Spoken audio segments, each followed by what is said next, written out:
हमारा सबसे पहला topic general science and ability के अंदर होगा एस्ट्रोनॉमी वाला। अच्छा, सबसे पहले डेफिनेशन। नासा कहता है कि जो आपकी एस्ट्रोनॉमी है ना, it is the study of stars, planet and जो भी सारी स्पेस है हमारे पास जितनी भी है, वो सारी की सारी एस्ट्रोनॉमी के अंदर फॉल करती है। प्रीवियसली एस्ट्रोनॉमी और एस्ट्रोलॉजी दोनों एसोसिएटेड थे, दोनों को मोर और लेस एक ही समझा जाता था। But as the time has passed and specially in the recent centuries, इन दोनों स्टडीज को सेपरेट कर दिया गया है। एस्ट्रोनॉमी को हम लोग अब डील कर रहे होते हैं as a science, astrology science नहीं है। एस्ट्रोलॉजी नॉर्मली आपकी उसकी क्या नाम है, वो आर्ट्स की तरफ ज्यादा फॉल करती है। हमारा फोकस एस्ट्रोनॉमी की तरफ होगा क्योंकि पेपर हमारा साइंस है। अच्छा, एस्ट्रोनॉमी के अंदर ना यूनिवर्स को हम डिस्कस कर रहे हैं, यूनिवर्स के अंदर कौन कौन सी चीजें पाई जाती हैं एंड स्पेशली हमारे सोलर सिस्टम के अंदर कौन कौन सी चीजें ज्यादा क्वांटिटी के अंदर है, जो नॉर्मली कॉमनली जो चीजें हम देख रहे होते हैं।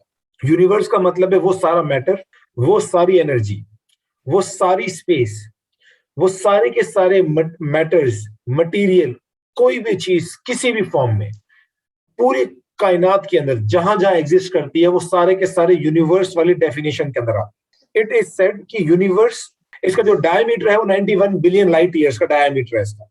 बट जो बिग बैंग है, बिग बैंग 13.7 बिलियन ईयर्स पहले हुआ था। अच्छा, स्पेस हम लोग दुनिया में तो किलोमीटर्स और इन सब चीजों में हम लोग डिस्टेंस को मेजर कर रहे होते हैं। अब स्पेस के अंदर क्योंकि डिस्टेंसेस बहुत ज्यादा बड़े बड़े हैं, तो ऑब्वियसली हम उसको किलोमीटर्स और मीटर्स इन माइल्स के अंदर मेजर कर नहीं सकते। तो इसीलिए स्पेस के अंदर जो डिफरेंट एस्ट्रोनॉमिकल यूनिट्स हम लोग यूज कर रहे होते हैं। सबसे पहला जो यूनिट है दैट इज एस्ट्रोनॉमिकल यूनिट, उसका नाम ही एस्ट्रोनॉमिकल यूनिट है, बता देता हूं आगे जाके क्या होता है। दूसरा है आपका लाइट ईयर एंड तीसरा है पारसेक। इसमें सबसे छोटा यूनिट जो है वो एस्ट्रोनॉमिकल यूनिट है, जो इसके बाद यूनिट है वो लाइट ईयर है, एंड जो इनमें सबसे बड़ा जो क्वांटिफाइबल यूनिट है वो पारसेक आता है। एस्ट्रोनॉमिकल यूनिट हमारा डिस्टेंस है from the sun toward till earth. इसके बीच में जितना भी डिस्टेंस आता है हमारा, विच इज 149,597,870 किलोमीटर्स, ये 1 एस्ट्रोनॉमिकल यूनिट के बराबर है। ठीक है, इसके बाद जो हमारा यूनिट आता है, ठीक है, वो लाइट ईयर है। लाइट ईयर हमारा वो यूनिट है, वो डिस्टेंस है जो कि एक साल में अगर हम लाइट की स्पीड से ट्रेवल करें तो जितना वो डिस्टेंस बनेगा वो हमारा ओवरऑल लाइट ईयर कंसीडर होगा। ठीक है, अगर हम इसको एग्जैक्ट क्वांटिफाई करें तो इसे कहा जाता है 9.46 into raise to power 12 kilometre आपका आता है। ठीक है, ये सारा डिस्टेंस हमारा 1 लाइट ईयर के इक्विवेलेंट है। एट टाइम इसको कंफ्यूज भी हम लोग कर रहे होते हैं। हम लोग ओवरऑल क्या नाम है, यूनिट ऑफ टाइम से, यूनिट ऑफ टाइम नहीं है, यूनिट ऑफ डिस्टेंस है लाइट ईयर। ठीक है, तो इसको नाम देख के कंफ्यूज नहीं होना इस चीज को। अभी ओवरऑल डिस्टेंस दिखाया जा रहा है कितना लाइट ईयर, कितनी चीजें होती है। ठीक है, अगर हम लाइट ईयर की स्पीड से ट्रैवल करें तो ये सारे डिस्टेंसेस बताते हैं कितनी टाइम बाद आपकी वो सब चीजें आ रही होंगी। ठीक है, आता है हमारा सबसे बड़ा unit, that is parsec. Parsec equivalent है 3.26 लाइट ईयर्स के। सही है। अच्छा, जो पारसेक है वो सबसे बड़ा यूनिट है हमारा डिस्टेंस का। जितना बड़ा हम डिस्टेंस को मेजर कर रहे होंगे, हम उतना ही बड़ा यूनिट इस्तेमाल कर रहे होंगे।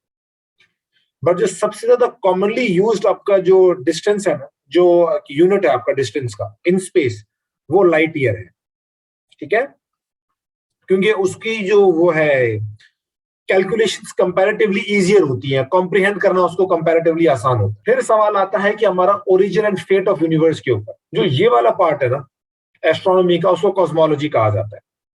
जो कॉस्मोलॉजी है ना, वो उसका जो मेजर मकसद है वो ये चीज है कि वो एक्सप्लेन करता है कि आपकी यूनिवर्स बना किस तरह था और आपका यूनिवर्स एंड किस तरह होगा, ये सब चीजें खत्म किस तरह होंगी। अगर हम इसको एक डेफिनेशन के अंदर पुट करें तो इट इज सेड कि cosmology is a study of nature, structure, origin and ultimately fate of the universe. कि बना किस तरह था, इसकी कॉम्पोजिशन क्या है, ओरिजिन कहां से है, एंड अल्टीमेटली जाएगा किधर, इसका फ्यूचर में इसके क्या नाम है, इसका फ्यूचर क्या है। इसमें सबसे पहली जो थ्योरी आती है ना, that is steady state theory. ये अपोज करती है बिग बैंग थ्योरी को। स्टेडी स्टेट थ्योरी ये कहती है, मिडिवल टाइम से ज्यादा मानी जाती थी, अब ये नहीं मानी जाती, इतनी ज्यादा इसकी अब वो फोकियत नहीं रही। स्टेडी स्टेट थ्योरी है वो ये कहती है कि जो कायनात है ना, शुरू से ही थी, जैसी थी वैसी ही है एंड हमेशा वैसी ही रहेगी। ये इसका स्टार्ट पॉइंट या इसका एंड पॉइंट नहीं बता रही हो steady universe theory, sorry steady state theory जो आपकी यूनिवर्स की।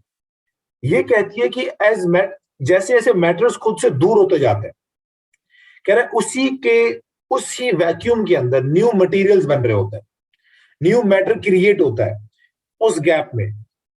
अब जब ये कॉस्मिक बैकग्राउंड रेडिएशन थ्योरी आई थी ना, वो हम आगे देख रहे होंगे क्या थ्योरी है ये, ठीक है, उस थ्योरी ने ना कंप्लीटली निगेट कर दिया था स्टेडी स्टेट थ्योरी को। जिस तरह मैंने कहा कि ये मिडिवल टाइम से मानी जाती थी, अब ये इसको जो फौकियत हासिल नहीं है। अब बिग बैंग थ्योरी जो सबसे ज्यादा इंपॉर्टेंट है, पेपर में आ भी रही होती है, सबसे ज्यादा एक्सेप्टेबल भी यही है। बिग बैंग थ्योरी पहली बार 1920s में दी गई थी। अकॉर्डिंग टू दिस थ्योरी जो आपकी स्टेट है ना, वो एक बहुत छोटी सी थी।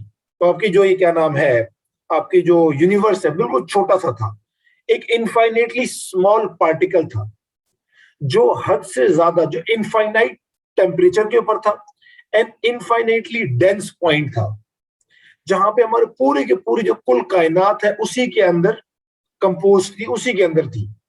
एंड इस चीज को सिंगुलैरिटी कहा जाता है कि सब चीज सिंगल के अंदर थी, एक ही चीज के अंदर थी, इसीलिए इसका नाम सिंगुलैरिटी है। ये कहता है कि जब बिग बैंग हुआ था, जब यहाँ पे थे सिंगुलैरिटी, यहाँ पे बिग बैंग हुआ तो ऐसा ऐसा चीजें ये एक्सपैंड होना शुरू, जैसे जैसे ये आगे बढ़ा वैसे वैसे इसका जो दायरा है वो थोड़ा और ज्यादा वाइडर होता गया। अच्छा, बिग बैंग थ्योरी कहती क्या है? बिग बैंग थ्योरी कहती है कि जो बिग बैंग है ना, ऑलमोस्ट 10 से 15 बिलियन ईयर्स पहले हुआ था। हाउएवर जो मेजॉरिटी साइंटिस्ट है ना, वो कहते हैं कि यार ऑलमोस्ट, जो अगर टू बी एग्जैक्ट मेजर किया जाए तो फिर big bang theory 13.7 billion years पहले हुई, जब यूनिवर्स एक एटम की साइज से बढ़ना स्टार्ट हुआ था।